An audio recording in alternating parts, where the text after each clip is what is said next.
Hi there. We are here from Spar&Brawl with another one of our briefs, regional or country briefs, as we call them.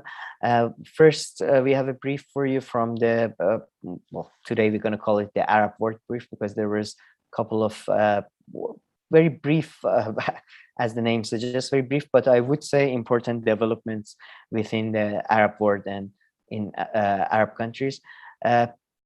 First, and probably more importantly, we had the Iraqi elections, which resulted in Muqtada Sadr's grouping. Muqtada Sadr is the former leader of the Mehdi's army, who was a sort of Shia-backed group that was anti-American very early on during American invasion. But now he's changed sides quite a bit. He moved to Iran for a while.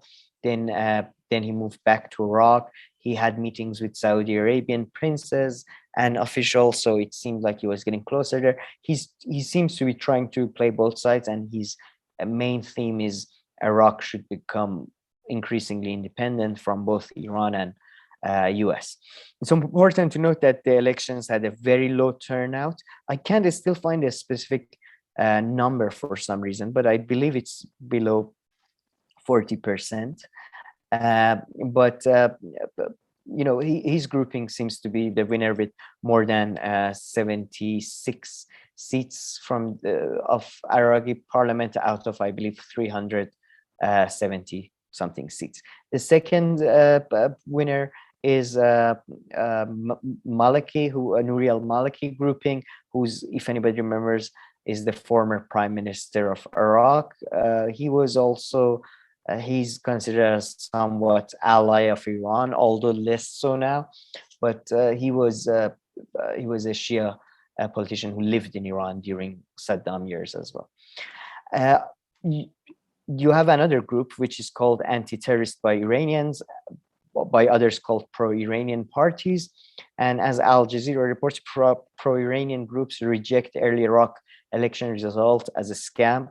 They said there were manipulation and irregularities, and they're going to object to it.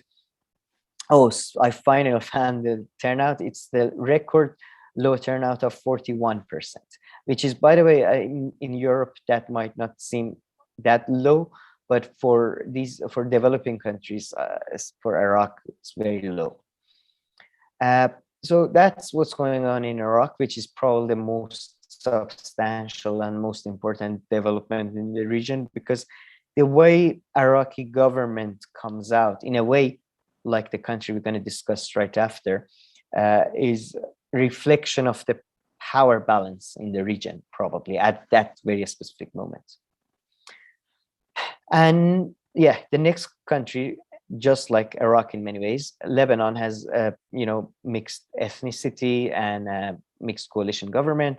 And as I mentioned, the government of the country and the situation of the country kind of reflects the power balance in the country.